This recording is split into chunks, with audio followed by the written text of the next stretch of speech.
Buongiorno a tutti, sono Laura Zattra e assieme a Giacomo Albert ho il piacere, l'immenso piacere di introdurre il primo evento organizzato dal gruppo di ricerca RiSME Digitali. RiSME Digitali è un gruppo di ricerca nato in seno alla Società Italiana di Musicologia ed è dedicato allo studio della musica elettroacustica, della sound-based art e all'uso in generale delle tecnologie elettroacustiche e digitali per la creazione musicale, sonora e artistica.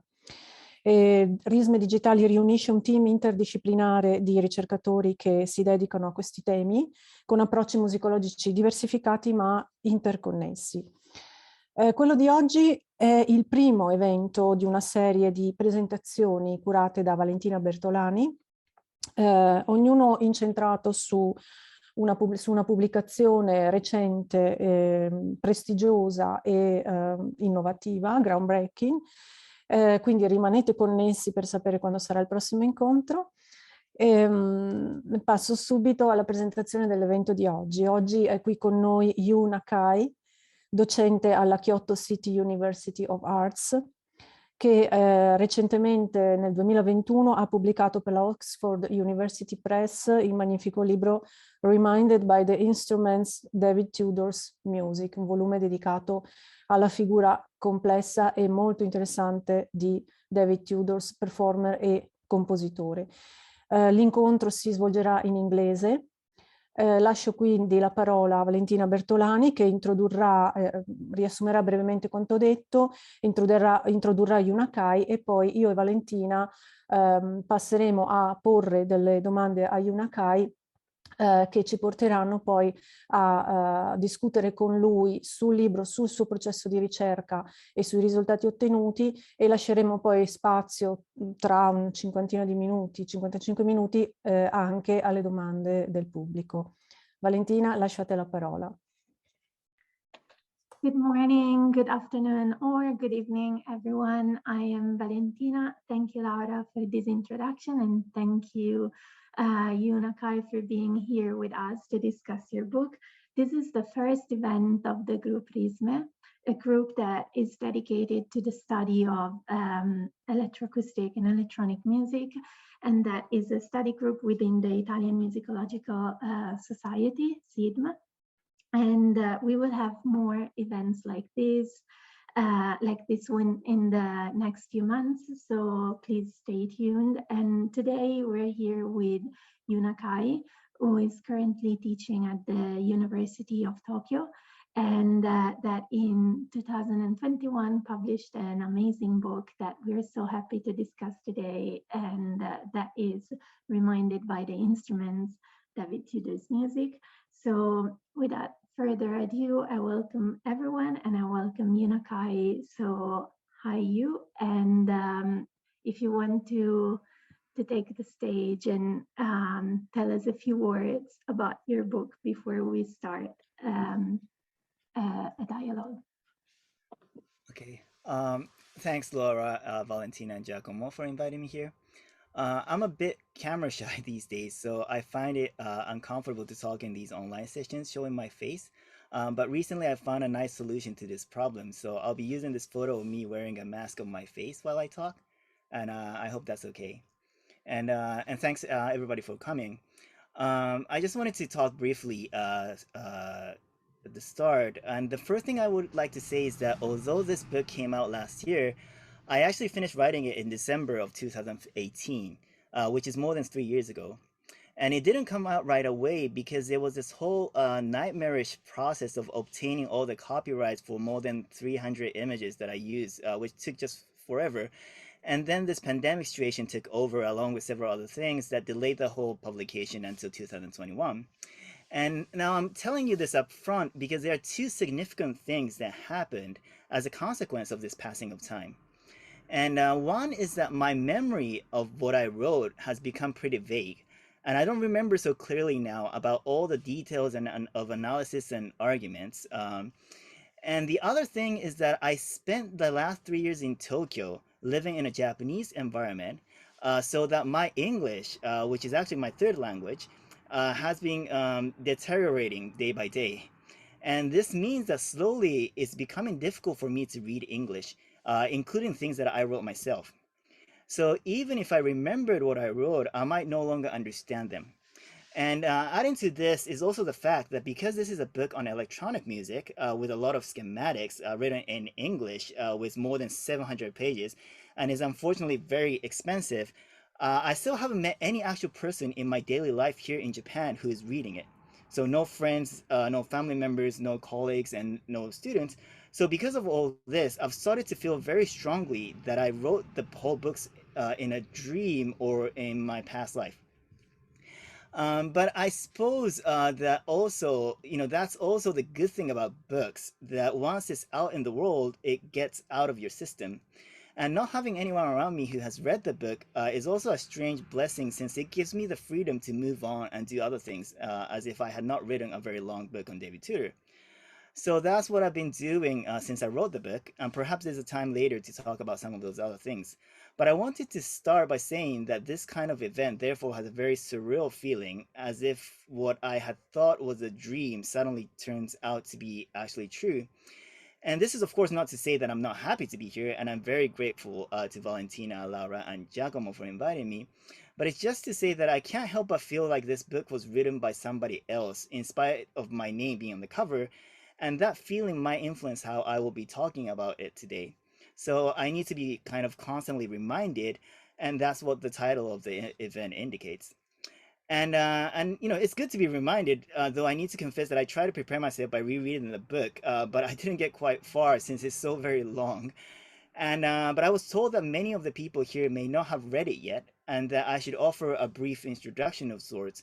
So what I will do is to convince myself that I actually wrote this book, and provide a brief account of some of the things that I think it does, or at least what I think I thought it did when I wrote it.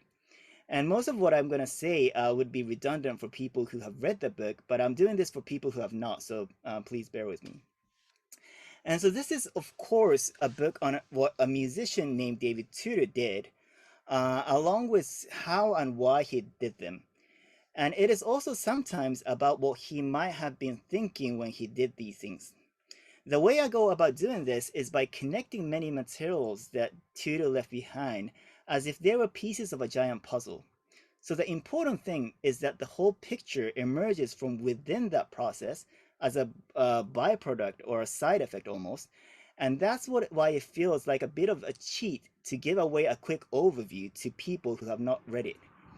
I mean, the most exciting things, as Lisa's, as far as I'm concerned, are in the specific processes of solving one puzzle after another, and not so much in the philosophy or theory that might show up in the end. And in that sense, maybe it's a bit like a performance, which might be quite fitting for a book on David Tudor. And part of the reason I took this kind of approach is because quite early on, I had the idea that maybe David Tudor left behind a giant puzzle for other people to solve. And if you know something about David Tudor, you might know that he loved puzzles, and that composers around him began writing puzzle-like scores, which are now called graphic scores, for him to solve, because that was how you could keep him interested. And you might also know that his friend and longtime collaborator John Cage claimed that everything about indeterminacy in music came along because David Tudor loved puzzles, and he was a genius at solving them. But Cage also added, once in passing, that Tudor also loved making puzzles. And now this short remark stayed in my mind because there was indeed something very strange about the materials that David Tudor left behind, and that is that there seemed to be just too many. I mean, if you go to the special collections room at the Getty Research Institute in California, where most of his paper materials are archived, you'll find not just correspondences, scores, notes, or concept programs, these things that you would usually find in an archive, but also like receipts and bus tickets dating back to the 1940s, incomplete sketches of schematics, scribbles, and component names scribbled on the back of an envelope or some kind of receipt, and so on and so forth, which are all things that would not have been preserved if one did not make a deliberate effort to do so. So all of this led me to think that perhaps Tudor left behind a puzzle to be solved without telling anyone about it. And indeed, another thing that people often said about David Tudor was that he was a very secretive person. Now, if that was the case, I thought that the best way to solve this puzzle was to study how Tudor himself solved other people's puzzles and apply that method to his own materials. And the way he approached his puzzles, which is to say graphic scores of other composers, was to observe them carefully without imposing external theory or preconceptions until he discovered what he called its nature.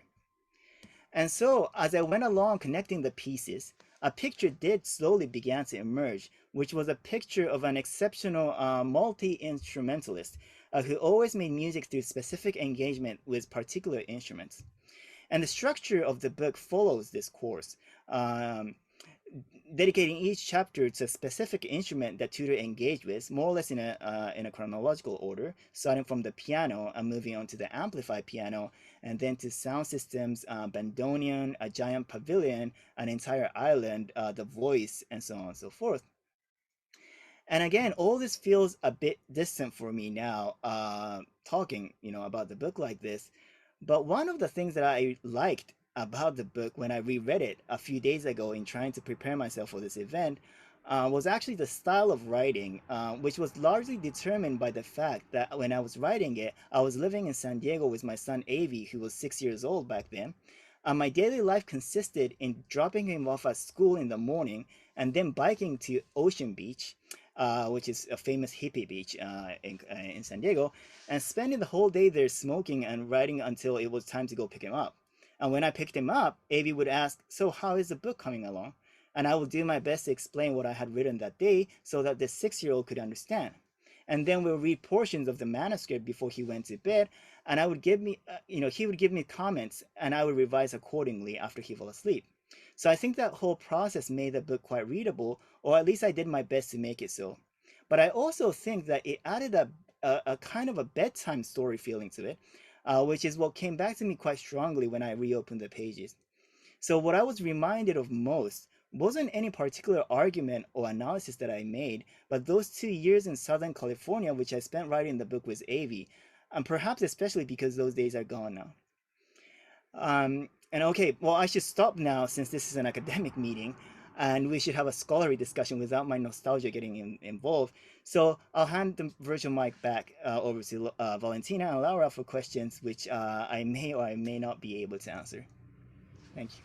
Okay, thanks you for this wonderful introduction that explains also the introduction you wrote in the book, which is very charming and very passionate because you are explaining actually the process of you doing this research. Yes. And so my first question regards especially the sources. You just have given an idea of the heterogeneity of the sources you had dealt with during this long process, this years-long research.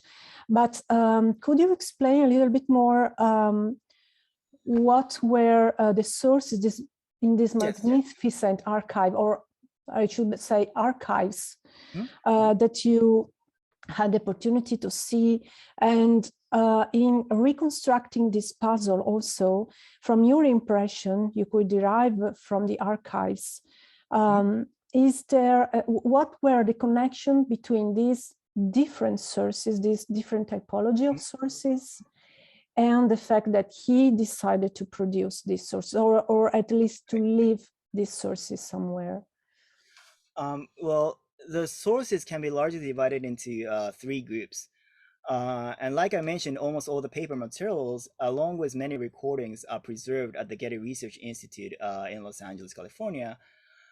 Tudor's instruments, many of them made by himself, but others made by people he knew, and also a lot of commercial instruments. So these objects, however, are not at the Getty, but at Wesleyan University in Connecticut. And then there are memories and knowledge of people who work with Tudor in one or another at different points in his life. And the interesting thing is that each of these archives, or each of these type of archives, had a very different attitude towards how to preserve things. And the Getty, as some of you may know, is very well funded and very organized, and you need to make reservations in the special collection room to gain access to the archive, and they take extreme care to protect the materials.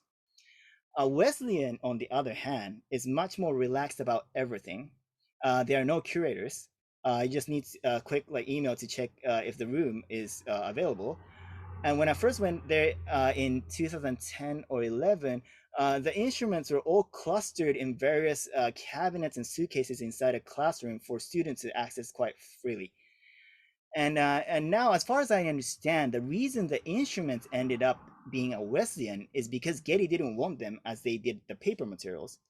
And this points to the general problem of the archive in the study of electronic music, where institutions are happy to preserve paper materials that they know how to handle and whose value they recognize, but not the physical instruments which many traditionally trained curators do not know what to do with.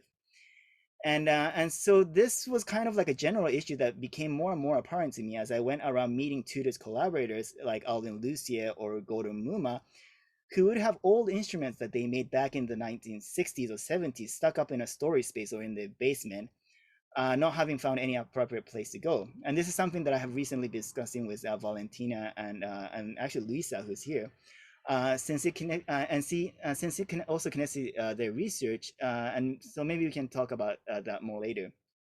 But as far as my own research is concerned, the fact that the paper materials and instruments ended up in two different places with two very different attitudes turned to be a blessing, since the Getty was dedicated to preserving everything they bought, even seemingly insignificant pieces of paper and old receipts, which I'm pretty sure would have been lost without a trace if they had gone to Wesleyan. But on the other hand, because the instruments ended up at Wesleyan, which did not have a strict policy on how to handle the materials, I could go there and stay overnight in the classroom with all the instruments, touch them, even open them up, unscrew the circuit board to trace the connections, which would probably, well, absolutely being totally unacceptable at the Getty. So that all kind of worked out well. I'm not sure if that answered your question. Yeah, I think I leave the floor to Valentina because what interests both of us actually is the heterogeneity of sources, material sources, paper sources, audio sources, and especially oral sources. And so there are both primary and secondary sources, and so on and so forth. Yeah, so it's true that is like like you said, this situation of decentralized sources is becoming more and more common with electronic musicians and electronic performers. So that's like a very interesting development in musicological studies and archival studies. My question at this point would be like, since this book is so incredibly data archive and oral history driven, and it is incredibly rich in details, and I love the story, like the idea of a story before bed. I didn't read it that way, but now that you mentioned that, I can totally see it.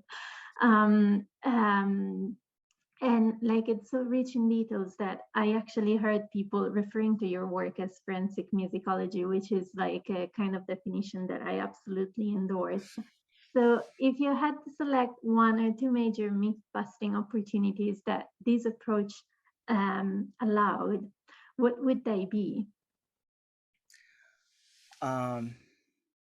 Well, I think that the myth busting, the most significant myth busting element, if ever there was one, is probably not about this or that finding or discovery, but the very fact that this kind of research could be done. And since the prevalent myth for a long time was that tutored music could not be studied, especially his electronic music, in comparison to what he did when he was a pianist, since he did not leave much material. And at least that was what I had heard before I started this project. And that was a big lie because, like I said, there's more than enough material. But even after knowing the amount of material left, there was still a prevailing myth that it was impossible to delve into the whole lot and make sense of it, because Tudor did not work in a systematic manner, or he was too secretive, or that the nature of his music is not in the materials left, and so on and so forth. And to me, these views seemed more like pretexts for not doing the necessary work.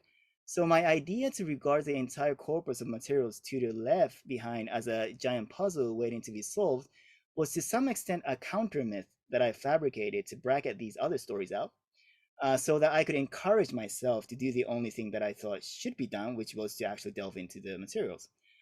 And another related thing that is related to this is that I was quite conscious about making an effort to provide a primary material as opposed to engaging in the theorization of these materials. And of course, these things cannot be separated in a clear manner, but I was pretty adamant about restraining the amount of philosophical discourse. And I refused to use any external theory other than the ones that Tudor himself resorted to, like Rudolf Steiner's anthroposophy. And now this always put me in a strange corner in academic conferences, because I was always bugged about how my research, which focused on the material conditions of Tudor's music, is related to object-oriented ontology, actor network theory, or Gilbert Simondon's philosophy of technical objects, and and so on and so forth. And especially now that these theories about objects have become very popular in musicology. And of course, there are relations in the sense that any relation is possible to make. So my answer has always been that relation is possible, but unnecessary for the focus of my research. And that kind of theoretical and philosophical interpretation can come later, but the basic articulation and sorting out and understanding of material, I think, must take place first. And so, in other words, instead of doing philosophy, I try to do research, and the only way that I could see that, doing that was to follow Tudor's own steps in approaching materials, which happen to be heavily driven by the detail of things. But having said that, I'm also inclined to point out that any account of dismantling a myth tends to become its own myth, and that's all, and that all of this that I'm saying and what I wrote is also part of the story that I put forward. So in other words, the prominence of material-driven account is an appearance, which is not to say that it is therefore fake, but that it was a display that the display was a deliberate choice on my part. And I think that the veracity of this appearance is in the performance of the book, in what the book does, in the sense that if you think that I managed to solve things through this approach, the appearance I put forward would become convincing. And for me, that concern for appearance and what it does is also another way in which I follow how Tudor did things as a performer. So there's several layers there. Yeah, this is very fascinating when in a way, the topic becomes the methodology and the methodology becomes the topic, and the two things really converge in this book, as you just explained. One other question that I had was, as you said, with Luisa, we have had, with Luisa Santacesaria, we have had quite a discussion on archives and how they should be organized. And you certainly had, you certainly took the most out of these decentralized organization that, however, I guess wasn't easy to deal with, also in terms of travels and expenses and organization of time at one institution and the other. So my question is, if you could redesign the Tudor's archives, now that you have so extensively studied it, and you could redesign them as you wish, what would be the best way to preserve all the existing documentation, objects, the story, to really serve tutors' music and everybody else, in your opinion? Okay. Well, this is something that we've talked about, and but I recently have a different angle towards this to this question. So like I said, the Getty and Wesleyan are very different kinds of archives, but they turned out to be quite effective for my research in relation to the specific nature of materials each institution preserves. And so the obvious inconvenience is, like you said, that they're located far away from one another. So you have to make a constant, archival pilgrimage of sorts to connect the materials. So for a long time, I thought that a digital archive or virtual archive where you can put the related schematics, instruments, and recordings and other materials together would be useful and very convenient.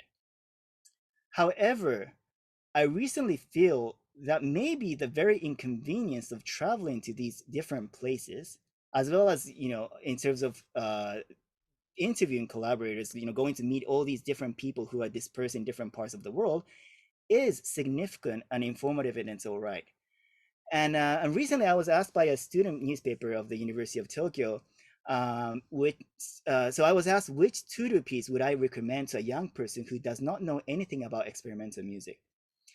And I thought about it for a bit, and I told them that they should maybe start from the double LP record of Tudor's performance that I recently was involved in releasing from the Danish label Topos. And the reason is not only because it was released that I was personally involved, but it's also because the thing is a double LP, which costs like $100, and there's only 200 copies available in the whole world. In other words, it is something very difficult to obtain. And even when one obtained it, it is something quite difficult to play or listen to, since you need an archaic media called a record player. And these difficulties are especially highlighted in contrast to the accessibility and convenience of something like Amazon Music and other subscription services, where you can access any music you want. And the problem with these kind of services is that I don't think music like David Tudor's or other experimental music can thrive in that kind of environment where people strive for, and also everything depends on, immediate appeal and the number of likes that are instantly gained. So the other day I looked at Tudor's artist page on Amazon Music, and he had like 15 followers, and the profile picture was a photograph of John Cage. And so I'm old enough myself to remember that there used to be a time where you would save up money to buy a new record or a CD, especially if you were young and didn't have much money. And because you had invested in this, you would try to extract as much possible from that experience. So even if you didn't like something at first hearing, you would force yourself to keep listening until you discovered a way to listen to it. But that kind of investment that binds you to a specific music is becoming very difficult in the era of subscription services, where you can switch from one thing to another the moment you find something doesn't fit your liking. And I fear experimental music as we know it might soon be over if things continue to be, this way. And maybe, this is this is for better or worse, because new things will surely appear, but it will be a bit sad on my part. So this is the kind of thing that I've been recently feeling, especially after I started teaching experimental music at university to young students. So I think inconvenience should be preserved rather than making everything convenient and virtual. And and in any case, that's the story I decided to tell to console myself about the fact that this book is so outrageously expensive. I see. Well, thank you for this very thoughtful answer. I think you touched upon so many topics that I find incredibly interesting. Recently there is a lot of research on personal archives in Spotify and YouTube, and how to create personal archives of music digitally, and how they will be very easily lost. So and so, yeah, we could go on talking about this, but I don't want to divert from the book just because of my personal interest. But for anyone interested, there is a link to the double LP that Nakai was mentioning in the chat. It's the last link I posted. Yeah, like this idea of the ownership of the music you buy versus the lack of ownership of the music that is streamed is like a very interesting topic. And it's also interesting how sometimes we need to interact with technologies and tools that we feel are older. Like you mentioned, which are not that old at all. And it is something that in research we face a lot. Sometimes there are LPs that are issued in the 70s or in the 80s, and those are the only resources that we have access to. And so we have to find those tools to listen to that music. So this, in a way, this focus on the tools and the instruments to listen to music leads us to the next question quite nicely, I think, because instruments, which in general language is like a word with many meanings, and instead in music it's a word that has a very specific meaning, though in the last years that meaning as well has been expanded a lot. So instruments are instrument is a central word in your book, not only because it features in the title, but also because it is a key concept through which you interact with tutor's activity.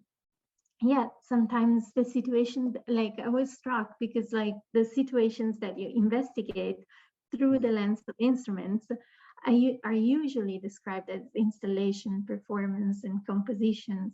I was thinking in particular to the, for example, the Pepsi Pavilion. Before reading your book, I always read articles that were describing that as an installation or a performance.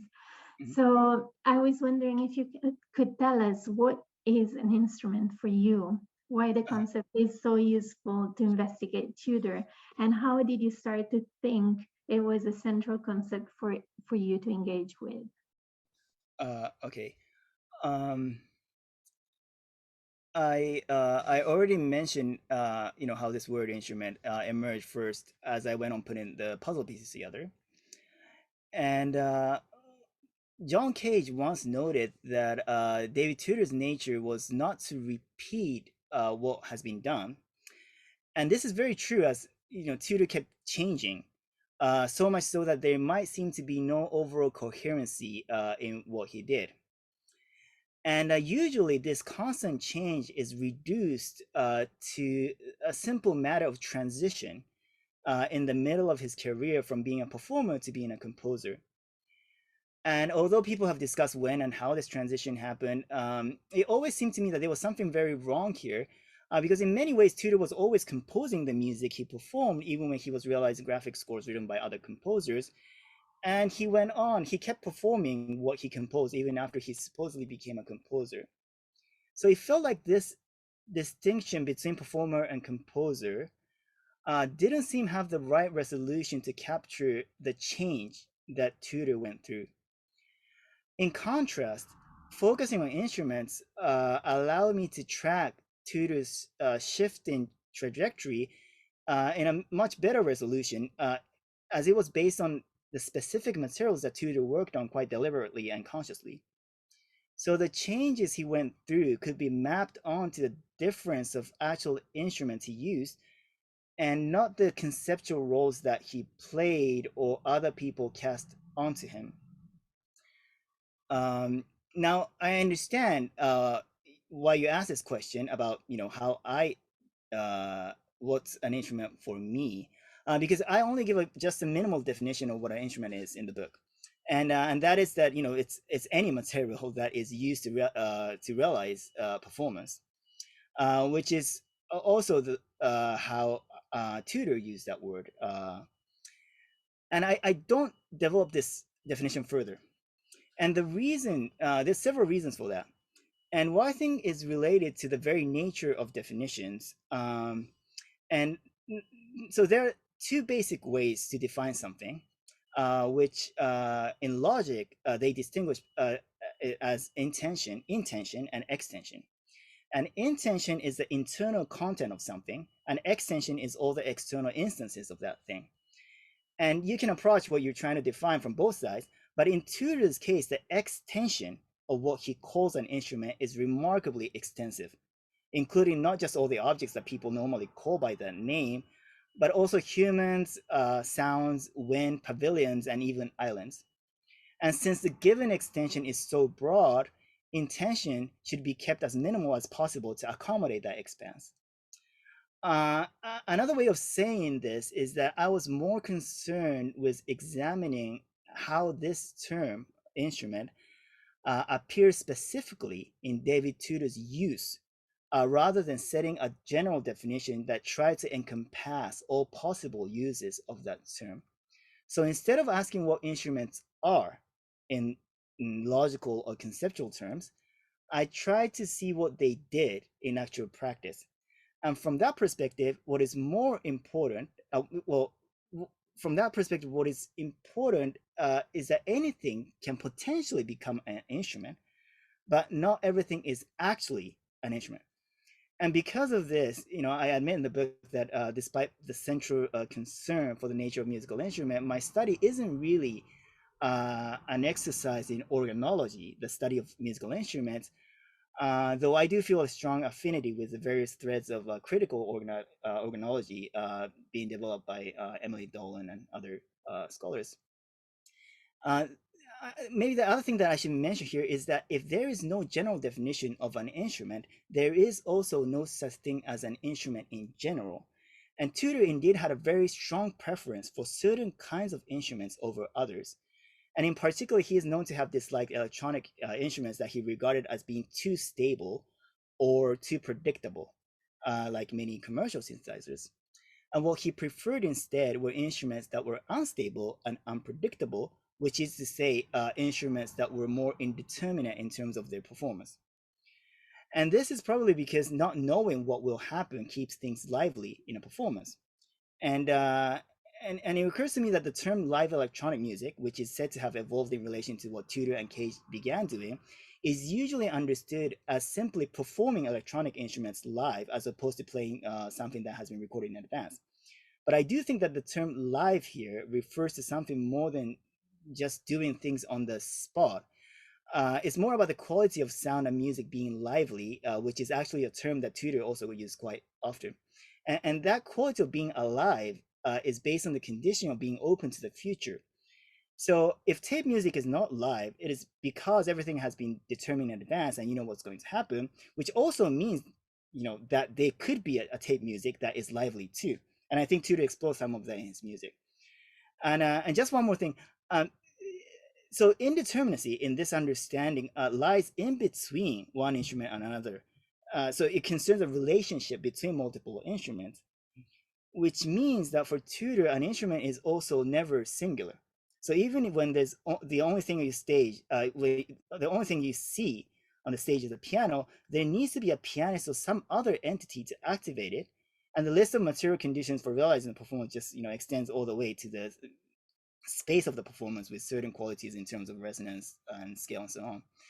And the interesting thing in relation to this that shows up frequently in Tudor's activity is that what counts as one instrument is not always clear, as the networking and nesting of instruments was always a concern. So how many instruments there are becomes indeterminate. And one way Tudor described this indeterminacy between multiple instruments was that he was not interested in control, but influence, which is a term that I'm very interested in, and we might have time later to talk about. Thank you. I think that you just underlined a very important point that I think I understood from your reading your book. The fact that not only this idea of instrument is really interesting in your book and for developing your revision of the myth that surrounds David Tudor's, because the normal myth that we read or that we used to read was that he was a performer turned composer later, as if he had sort of neglected the first part of his life, which is not true, of course, and it's very clear in your book. But also this idea of instrument relates with the idea that David Tudors was himself an instrument. We could say he was instrumental for developing these different parts of his life. And this brings me to my next questions regarding the creative process and the relations between the compositional part and the performative part of David Tudor's life.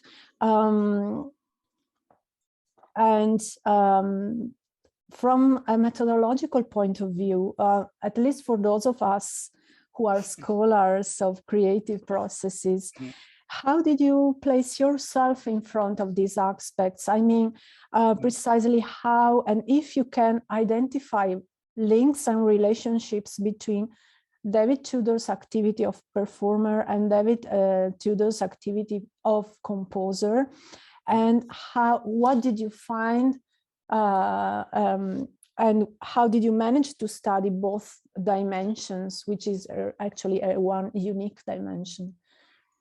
I think a lot of the problems and difficulties concerning the creative process, conceived as a as a opposition or relationship between composition and performance, tends to arise from thinking of composition as a composition of scores and not much else. But my understanding of composition is whatever that is composed. So the activity of a composer depends on what it is that is composed. And for instance, in my own works, I have always both composed and performed. And the reason is very simple, and it's because what I'm composing is not the score, it's not the instrument, or even just the music, but a performance. So in order to compose, I need to perform. But of course, it doesn't have to be that way. And there are many composers who still like to write down their ideas on paper and hand it to the performers who would do their best to realize them. And but in other words, these composers compose a score, which also happens to be the device that enables the reenactment of performance. So composers of scores tend to relativize one performance in relation to another. But also in many cases, the composer would compose a score along with the instrument and the performance. And it's just that if the performance is what is being composed, then obviously the composer has to work beyond the score to realize the composition. And I think that if Tudor thought of himself as a composer, it is in that sense. So there is no real conflict between being a composer and a performer. But there is actually a way to use other people's beliefs that what composers compose are scores, even if you yourself are more focused on the composition of performances. And what I mean is that you can use the score as a kind of a decoy to capture the audience's attention only to redirect it somewhere else. And this is similar to what happened at the original performance, the famous performance of 4 minutes and 33 seconds, where Cage incorporated the belief of audience members that a performance consists in whatever the performer does, placing Tudor as a kind of a decoy to attract and then disperse the attraction of these people. And I think something similar displayed in Tudor's behavior towards scores in some cases. For instance, there's a graphic score that he composed for his realization of Cage's Variations 2, which he called nomographs, which is precisely such a decoy or a red herring which attracted the attention of scholars, but appeared to have played only a minor role in the actual performance. Or there are stories about schematics of circuits that never actually worked, that Tudor nonetheless left on the table and left the room, letting curious students copy it, in his absence.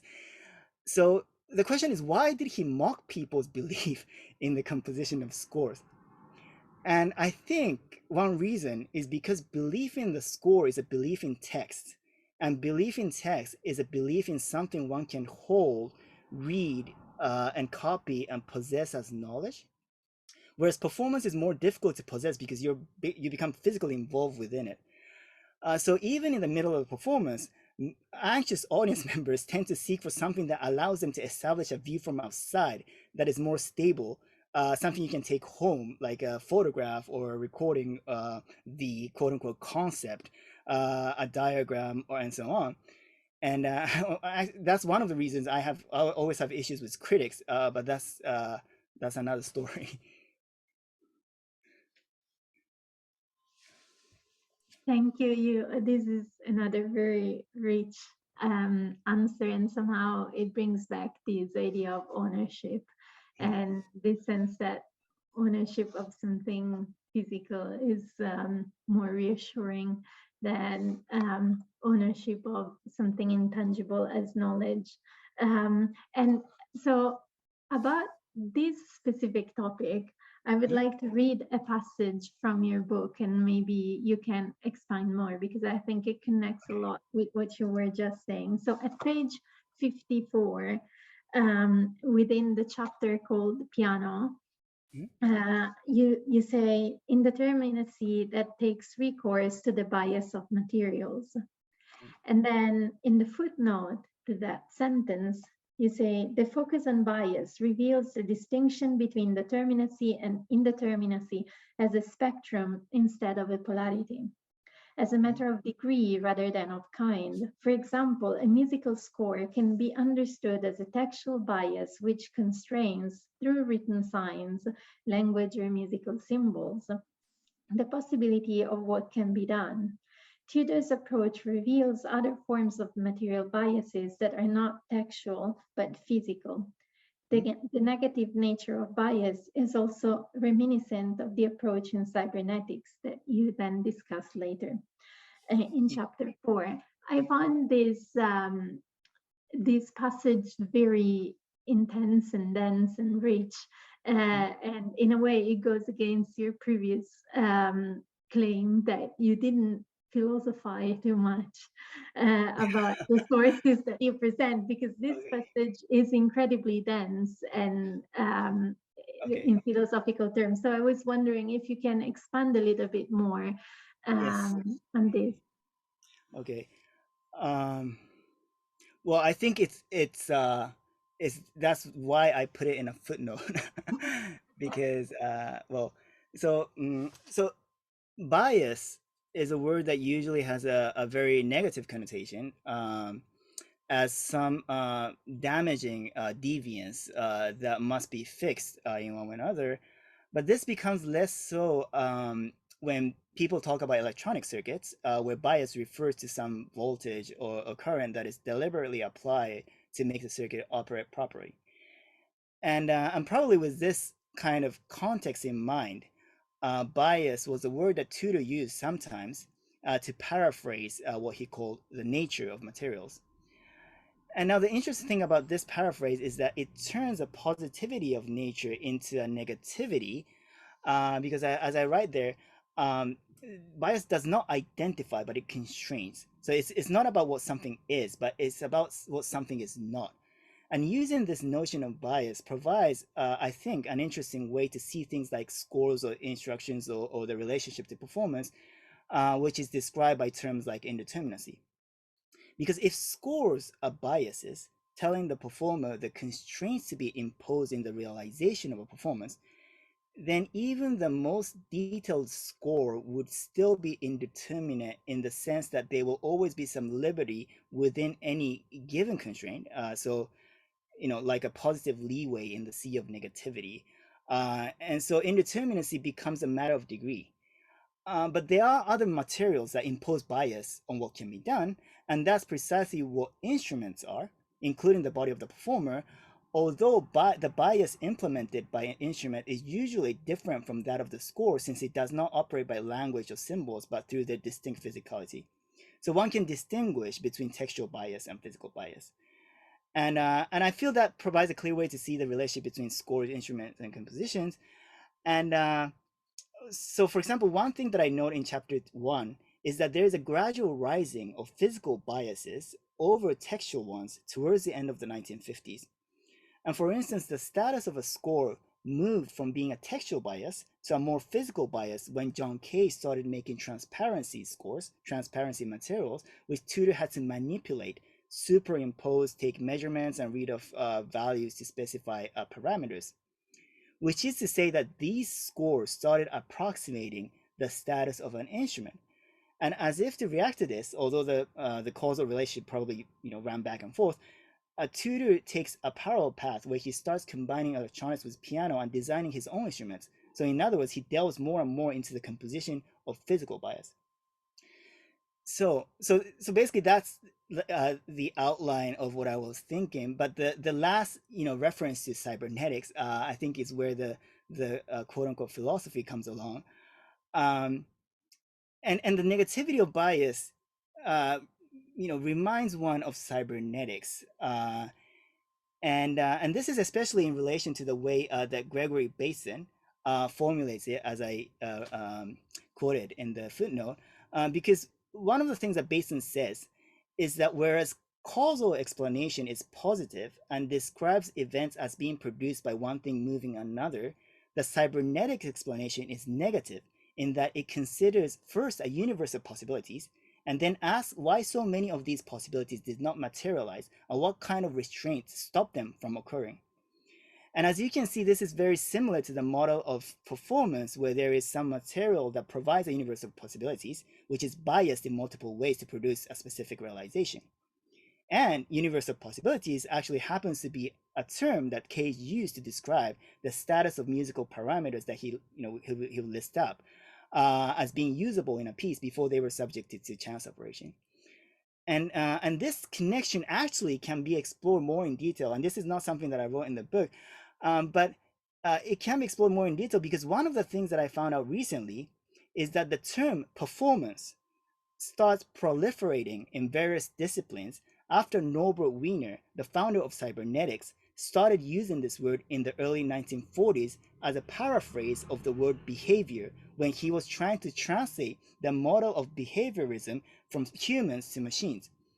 And behaviorism, as some people may know, was a paradoxical form of psychology that basically dispensed with the very notion of psyche, which could not be observed or manipulated objectively. And what they did instead was to regard humans as black boxes whose intelligence is seen, but could nonetheless be kind of remote controlled by establishing a certain relationship between the input stimulus and the output behavior. And cybernetics, in part, was formulated by translating this into a general theory of systems control. And what it sought to control, it referred to as the performance of the system, how the system behaves in order to accomplish a preset goal. And feedback was the way to automate this process of performance control. So there is an obvious connection between cybernetic approach and how Tudor made music. And I think that the negativity of restraint that Bateson refers to plays a central role in cybernetics because the self-regulation of system occurs through feedback, but also through negative feedback, more precisely, where the output is returned to the input by restrained in one way or another to eventually kind of sculpt the desired final output. And the important reference here, which connects to the discussion that I make, I think, in chapter 4, is Gordon Muma, who collaborated with David Tudor frequently through the 1960s. And so Gordon Muma coined the term cybersonics, which he of course took from cybernetics, to address both his approach to electronic music as well as the instruments he designed, which was based on the mechanism of self-regulation through feedback. And some of the most significant instruments Tudor used were cybersonic modules. But just like Tudor, Muma set up a distinction between control and influence, and preferring the latter term, influence, over the former, control, which was central in cybernetics. And so that's one of the things that set their approach of feedback different from cybernetics proper. And this preference of influence over control actually goes back to the focus of indeterminacy between multiple instruments, because if the relationship between multiple instruments is indeterminate, complete control is not possible or desirable, I suppose. And so instead, the instruments influence one another in this indeterminate situation. So I guess one could say that by focusing on the negativity of restraint as the basis of cybernetics explanation, Gregory Bateson actually opens up this element of indeterminacy inside the otherwise determinate space of cybernetic control. But it's these kinds of things that I I didn't want to focus on in the book. And so it's a bit beyond the scope of what is discussed. And so that's why I kind of squeezed it in the footnote. All right. And so you just changing a little bit the subject, but also in relation to the notion of feedback, actually, which is related, I think, to the theme of collaboration, which is very strong in the book. I was curious about what you can tell us about David Tudor's collaborations. So first of all, what can we learn from Tudor collaborations in general? Was there a typical modus operandi? Well, you know, there are different types of collaboration, and some are more obvious than others. And I think the most obvious ones are, of course, collaboration with other people, humans, that is.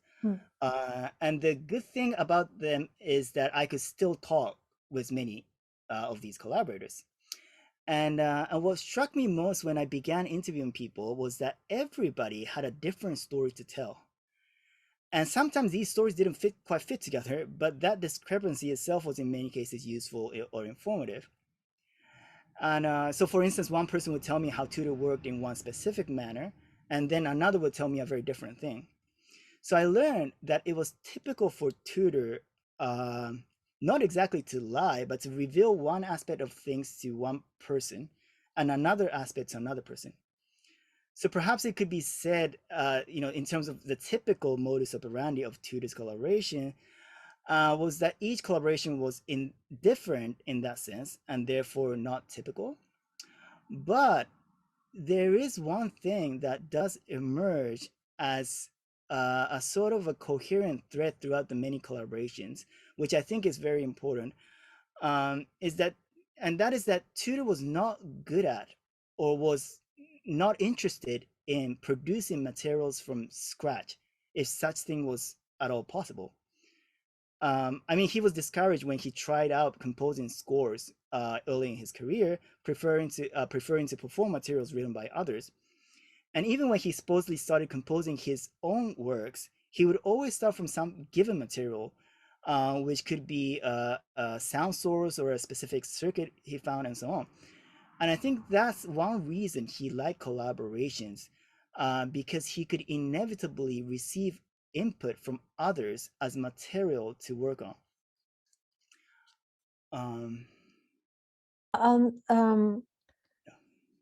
Coming back a little to the theme of sources, I was struck by one of your sentences when you talked about the fact that initially you thought that there were no sources at all left by David Tudor's, and actually also pertaining collaborations, you found a lot of sources, sketches and notes, correspondence, letters, and that he kept everything. So he actually, from what you learned, wanted to leave a trace about his modus operandi, and which is really curious to me, because there is almost a certain compulsiveness in archiving everything and wanting to leave something to scholars or to the future in order to understand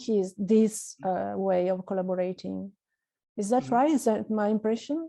Or... Yeah, well, I think what touches on that is the other kind of collaborations which are not so obvious. Because I think Tudor's collaboration actually extends, you know, further than the obvious working together with other people, because he also collaborated with the instruments he performed. And he often talked about the personality of each box he used that would be revealed only through his intimate relationship with them. And I think in the same vein, you can say that he also collaborated, although it may have been one-sided, with many authors of hobby electronic magazine articles whose circuits he employed for very different purposes than what they were originally conceived for. And in my introduction, I talked about the extensive period of agony that I went through after I finished the book, trying to obtain copyrights for all the images.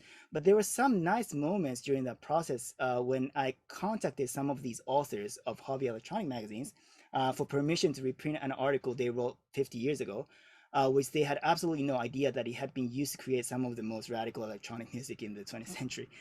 And so these less obvious forms of collaborations can be discerned because Tudor made an effort to preserve the traces of what he did.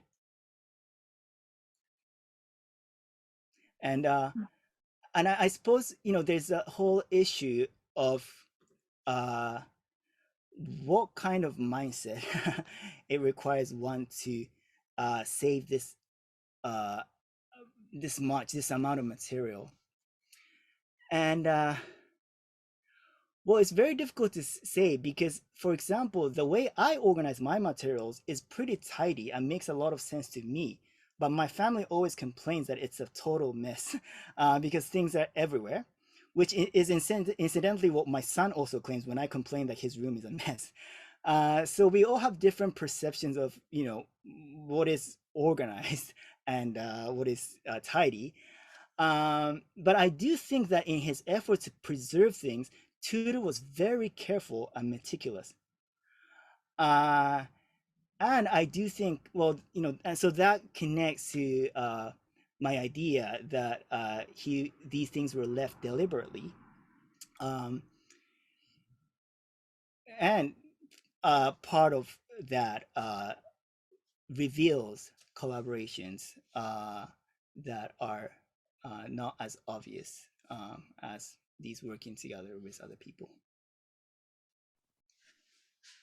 Thank you for that. And in the meanwhile, we open the floor for questions from participants to the webinar. So if you have a question, please write it in the chat or just raise your hand using the Zoom function. And we already have a question. So yeah, from Ron, it's in the chat. So from Ronald Kuvila. So for David Tudor, I don't know if he wants to jump in. Yes, please jump in. Welcome. Well, I mean, I'll just say it because it's more fun than reading it. So one thing I was going to just offer up is this idea that I think for David, composition is an obligation, right? Mm-hmm. So like when he talks about ocean or something like that, he says, well, yeah, I have total freedom, but I'm coming from this originating concept of someone else. And that is very Busoni. I mean, that is very much Ferruccio Busoni of, the notation is interfering with reaching the underlying musical concept. And so the thing I want to raise is that has a very interesting kind of interiority to it, which is systematically avoided in Cage for sure. And kind of experimentalism is about, pushing that to one side a little bit. Mm-hmm. And so that play, that tension, just kind of comment on that, and maybe that goes into his anthroposophical interest. I'm not sure, like how you read that.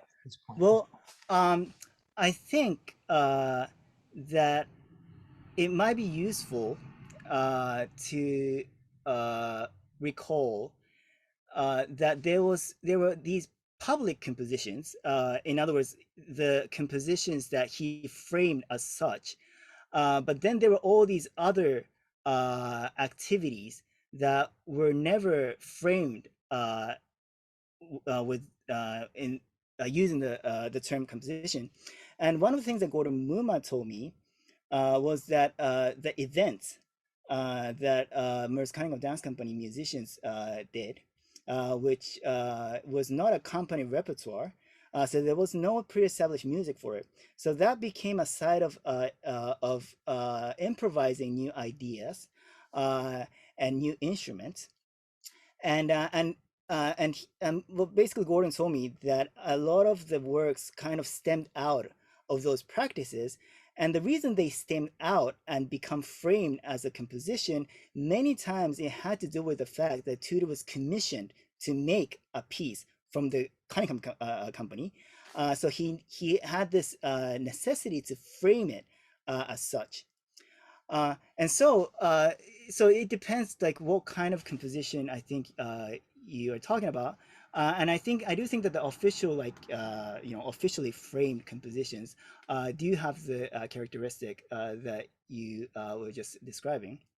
But I do think that kind of beyond that, what I said before about composing a performance is a thread that kind of traverses that those two levels of activity. And as for Busoni is one thing that I kind of left out of the book, well, among many thousands of other things. It's still only 500 pages. Yeah.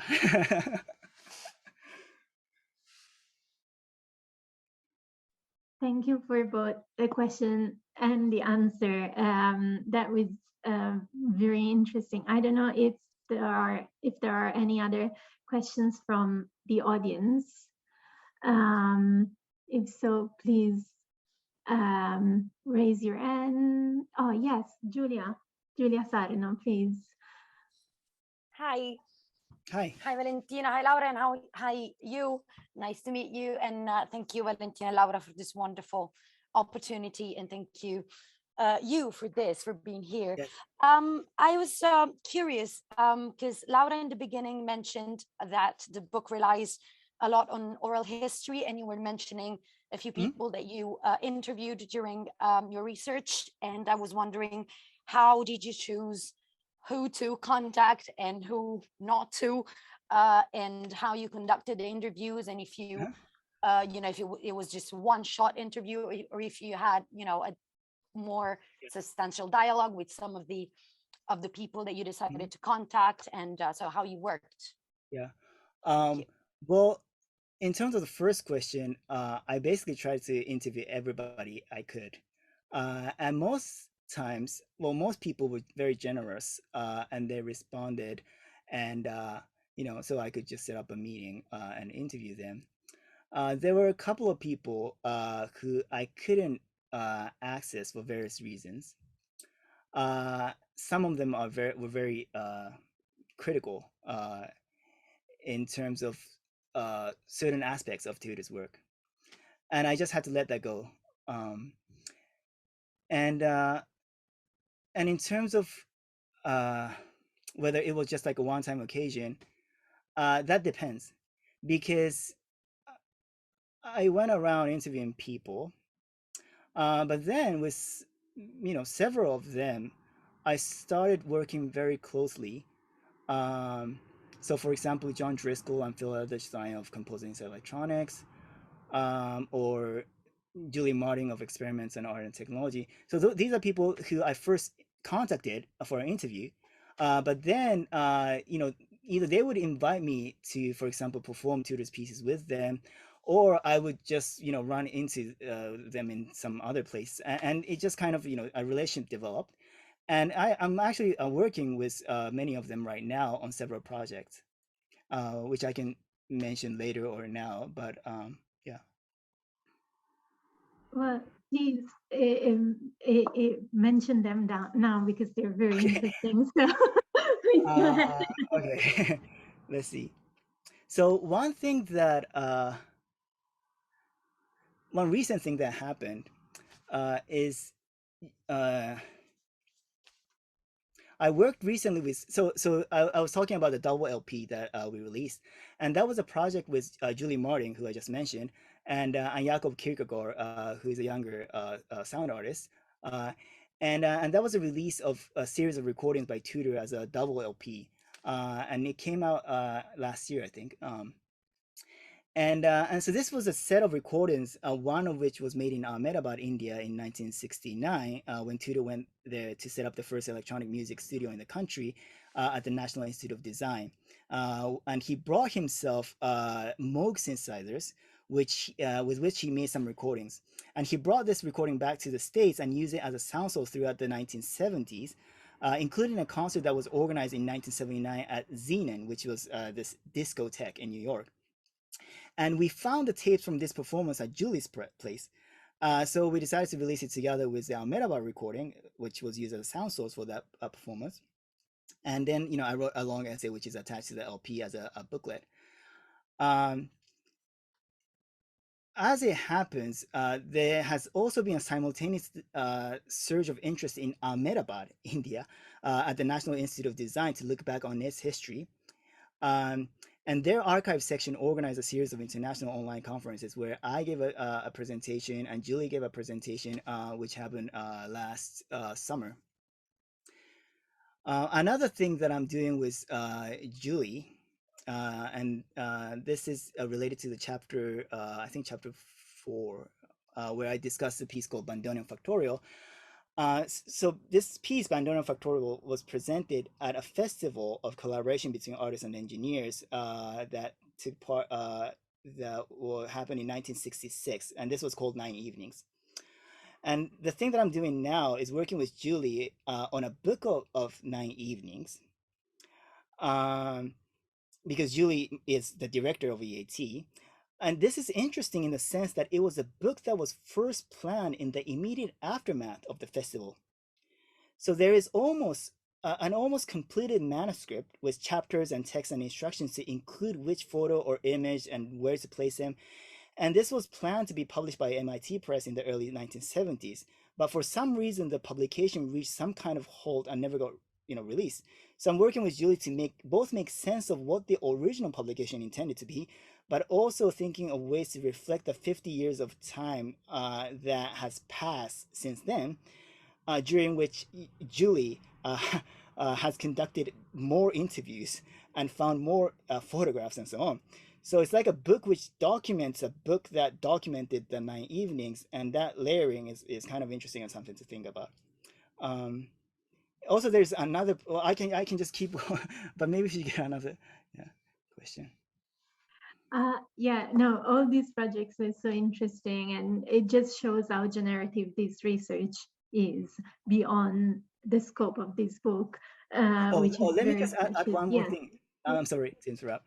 No, which is that there is also going to be a I don't know what the official name is, but some kind of a festival in Berlin this summer, in July, and there'll be panel discussions. And one of the things that I mean, I think I can be there, but if I can, one of the things that we're trying to do is trying to perform Monobers, which is the recording I just mentioned that was that Tudor made in Ahmedabad, but this time perform it live with Julie, Jakob, and Phil Edelstein.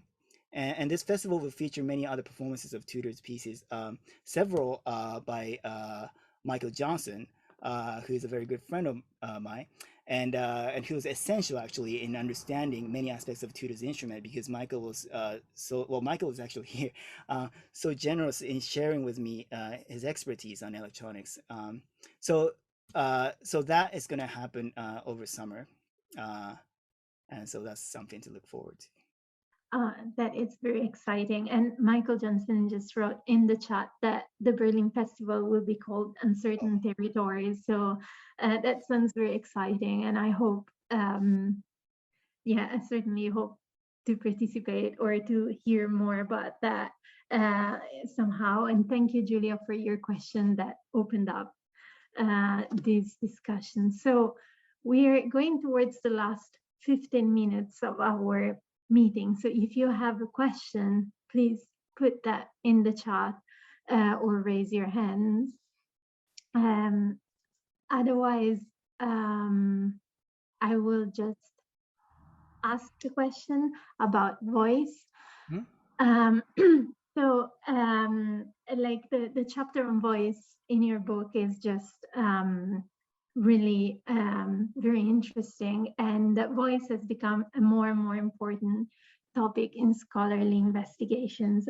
However, it is often used to explore embodied experiences of voice recently. Your book instead has a very, it seems to me that it has a different approach. And it doesn't explore exclusively embodiment, but also pertains to the discussion of meanings, phonemes, etc., topics that were more often covered in structuralist and post-structuralist and or postmodern discourses. So I just wanted to like have some thoughts on this like double element of voice, and what are your thoughts about that? Okay. So embodiment and communication meaning. So one distinct aspect of Tudor's engagement with the voice is that his focus was not so much on the voice per se, but more on sounds that sounded like a voice to a listener.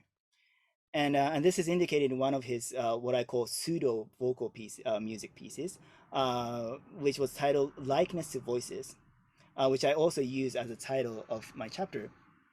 And the reason he focused on likeness to voices rather than voices is because I think he perceives the nature of voice not as being the nature of the voice producing instrument, but as being the nature of the sound that is perceived as voice. So in other words, the voice is whatever that is heard as voice, which means that its status as an instrument is largely determined on the listener's end. Now, this kind of tunes in with the history of speech synthesizers, vocoders, and so on and so forth. So which are instruments to mechanically produce vocal sounds, where the criteria was not so much in how faithfully the machines reproduce the mechanism of human voice production, but whether the sound that was produced was perceived as such. And so in this sense, the voice is first and foremost defined by communication meaning.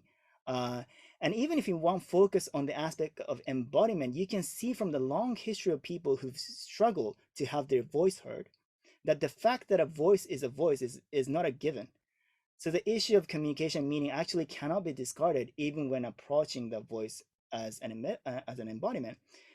And I think this is similar, but maybe a little bit different from structural and post-structural discourse, which tends to adore the voice, but they tend to adore it as an exception or as something that cannot be structuralized. But examples of mechanical voice, which starts with structures, since they're machines, display the paradox of this voice between structural mechanism and appearance, I think, in a more concrete manner. And actually, this goes beyond the voice, because, for example, recently my younger son, who is almost 1, he started to say "ouch" whenever he experienced pain. But he also says "ouch" when something is upsetting him.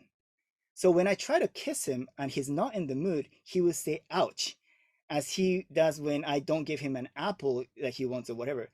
So if somebody was listening, it may sound like we were abusing him all the time. But this is happening because he learned that whenever he says "ouch," the people around him react in a certain manner. So "ouch" is not just an expression of internal sense of pain or being hurt. And it may have started as such, but its nature has moved to the outside and is now located primarily in the response of others. So the word has become more about what it does than what it is. And I actually think this is the case with all linguistic expression, which is to say that the voice has some structural similarity with language and especially speech. And I think that's why Tudor's pseudo vocal music also revolves around the topic of language and speech as expressed in titles like phonemes or dialects. And this character of the voice as an instrument is quite different from other instruments that Tudor engaged with, in the sense that with all the other instruments, he had claimed to discover their nature mostly in their mechanism, whereas with the voice, it is appearance that matters. And because of this peculiar nature of the voice, in the very long chapter that I wrote on on the voice, there are several distinct things that actually happen. And one of these is that I move the focus of my narrative from the mechanism of the instruments to their sounds, because the nature of the voice is not in the materiality of its production, but more in the sound and its reception. There's also another thing that happens, and I'm not sure if I should say this, but one of the things that happens towards the end of that chapter is that I appear for the first time. And what I mean is that I use the first person singular for the first time in the entire book, other than in the introduction where that subject is prominent. And this has somewhat to do with the fact that the term voice also means a place of subjectivity, as in the expression, passive voice or active voice. But it's also connected to how the chapter ends, which is with a sudden foray into the topic of love through this strange novel that Tudor quoted in passing as having influenced him when he was working on his pseudo-vocal works. And this is a novel which is indeed titled A Likeness to Voices, which Tudor happened to attribute to the wrong author in the sole instance that he mentioned its name. Now, the dubious nature of this material brings into question the very status of the puzzle that I had been claiming to solve from the start of the book, since the breadcrumbs that I was tracking might not be trusted. But also the interesting thing here is that the content of this novel, which was written in the 1960s, happens to be about the secret battle between wizards and witches, one of whom is disguised as a housewife living in a suburb who is concealing her identity from her family.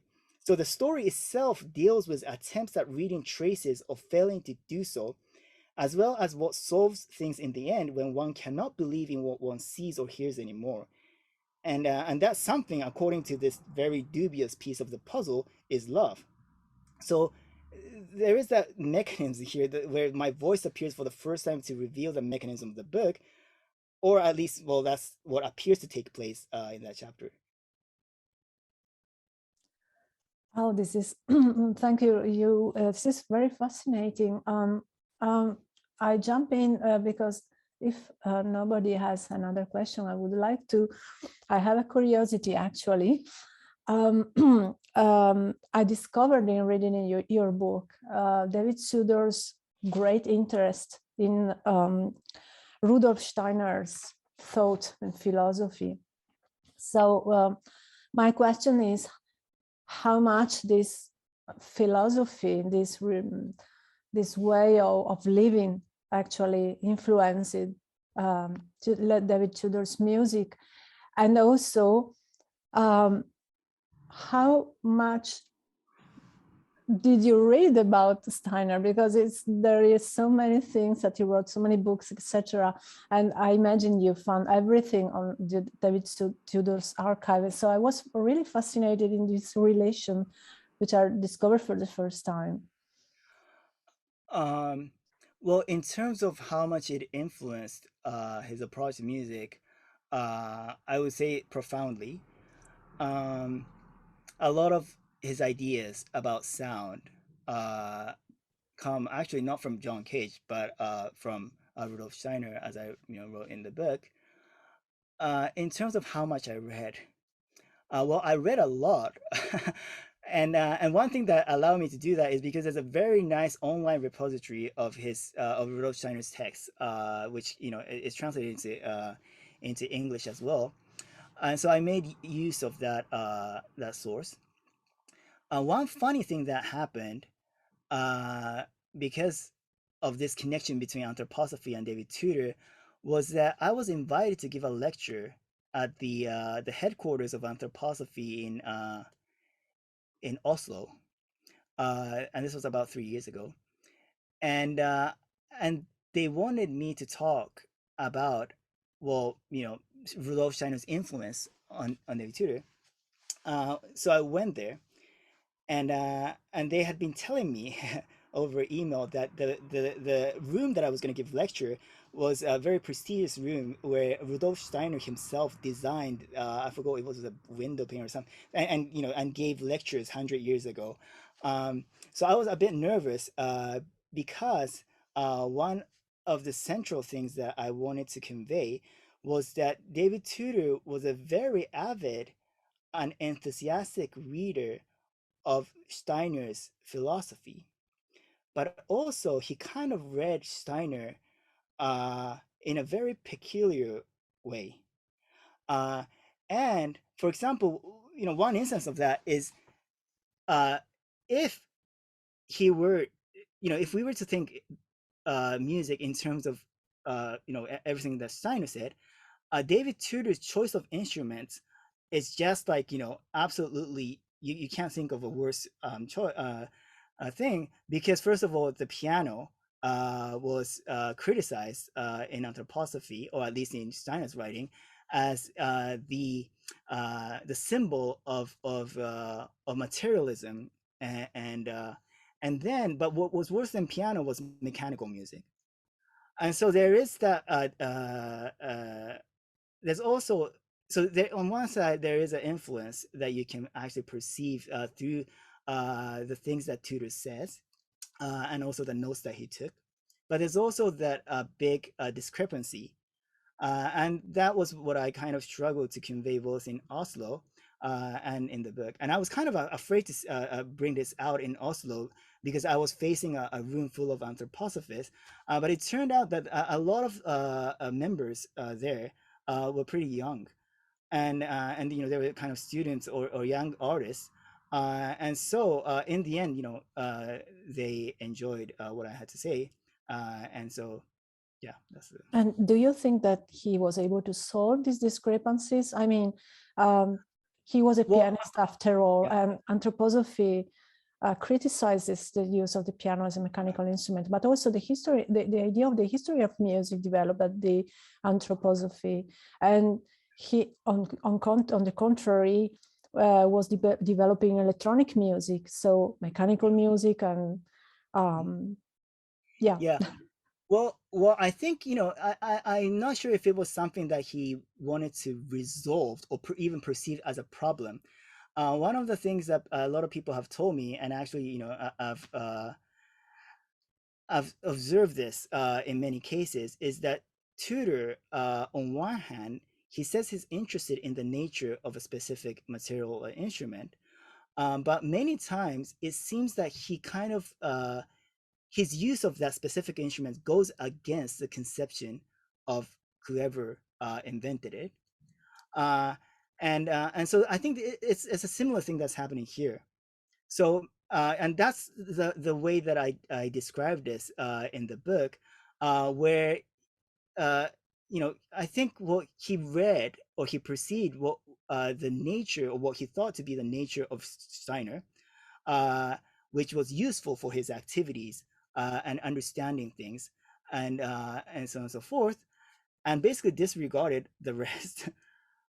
So his choice of what to read is very specific in that sense. And this is what I mean by, you know, that he was an avid reader, but he was also a very idiosyncratic reader, that in you know, in that he wasn't a blind follower in a sense.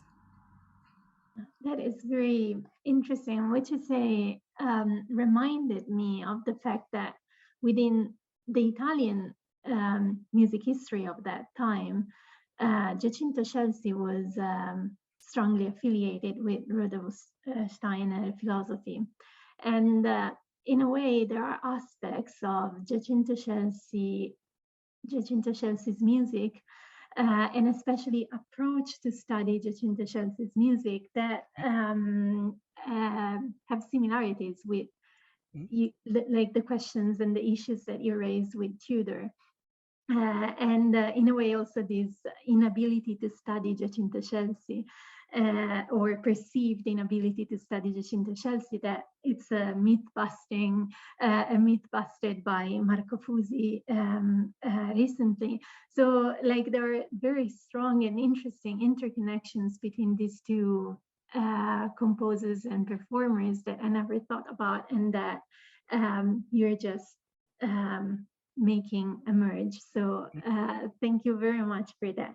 There are a couple of comments in the chat, and I will just mention them as we are going towards the closing. We're already 1 minute late. So yeah, Ronald Klivila is reminding us that, yeah, electricity is fundamentally a will influence in Steiner, which is also interesting in Giacinto Scelsi because he also composed on a electronic keyboard, like some of his improvisations. And Doc Mabuse writes, divorcing the human voice, so referring to the previous answer on voice, divorcing the human voice from meaning is a powerful concept.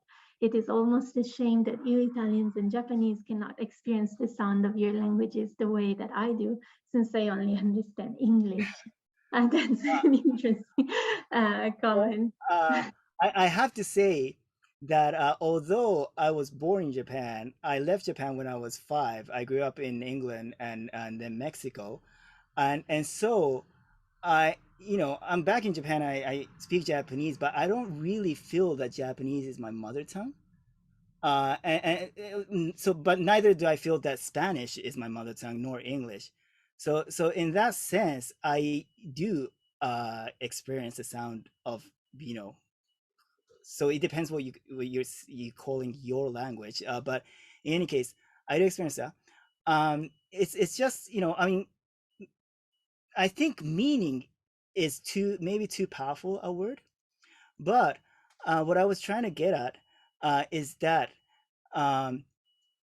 in case of mechanical voice, it's not certain, or it's not ensured that that is a voice to start with, right?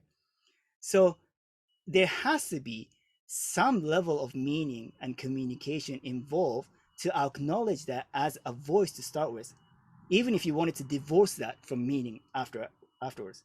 So it's yeah, that was what I was trying to get at. Also, the other thing is with dialects. Well, this is something I wrote in the book, and we're running out of time. So these things are discussed in that very long chapter of the voice.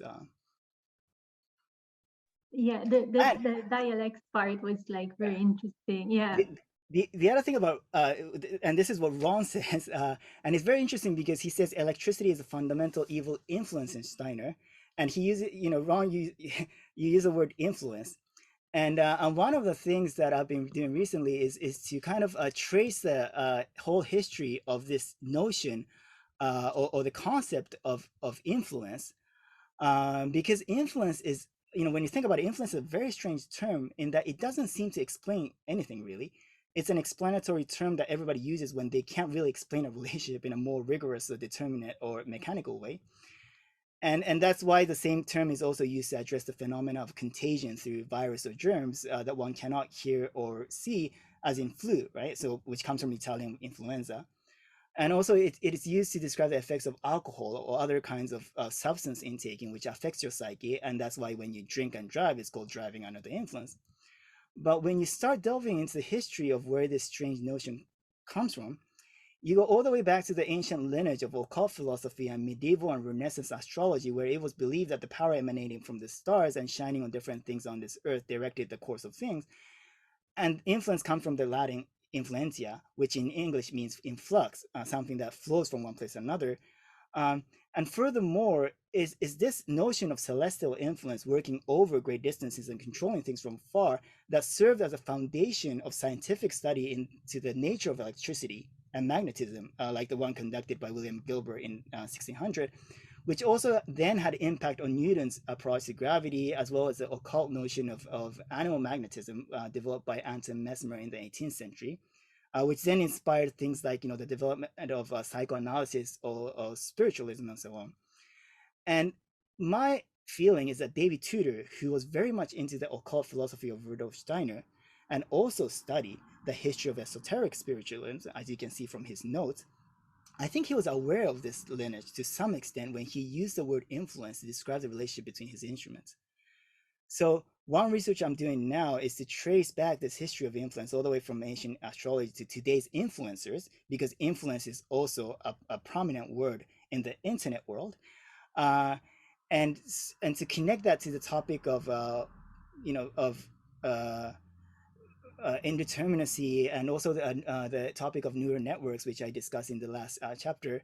And so that's what I've been kind of doing since I wrote the book, or one of the things that I'm doing.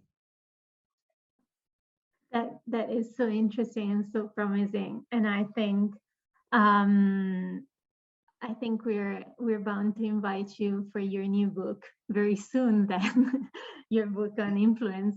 So I'm really we are really thankful for the generosity of your answers and of your presence, and for also sharing with us this very promising new research that you are doing. We are out of time, even though I think I could speak for another 2 hours with you, Yeah. no problem.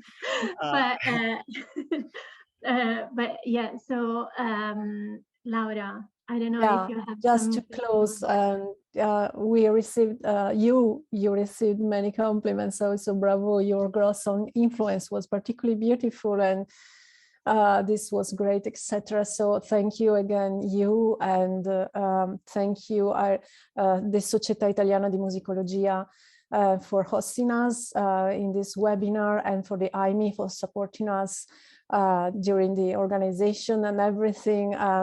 We are really very happy to have the opportunity to make these presentations, and it was a great honor to start with this, with your wonderful presentation and the opportunity to present this wonderful book. So thanks everyone and everybody, and keep in touch, and please follow our social networks in order to be able to follow our next presentations. So thanks everybody, really, really, from the bottom of our hearts. Yes. Thank you very much, Laura and Valentina, for inviting me. I just wanted to say one last thing. So I received some research money from my university to work on this history of influence project, and I would like to organize an international series of talks on the topic, starting maybe in June or July. So please let me know if you know anybody in any discipline, anything from Renaissance or medieval studies dealing with astrology, Hermetism, or Neoplatonism, and so on, and to scholars focusing on the history of science or mysticism or spiritualism, to people looking into contagion, alcoholism, drug culture, and all the way to researchers concerned with machine learning, predictive analysis, or influences. And also, if anyone is pursuing that topic in musicology, I would very much like to know, and I would be very interested in that as well. So.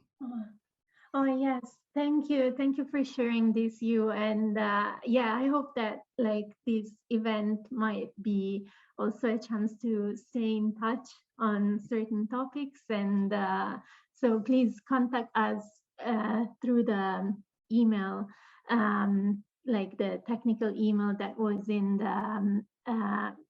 the leaflet for this event, and we can put people in contact. It would be just very, very lucky if we could just get to meet new people through these meetings and this research. So hopefully many people will reach out to you.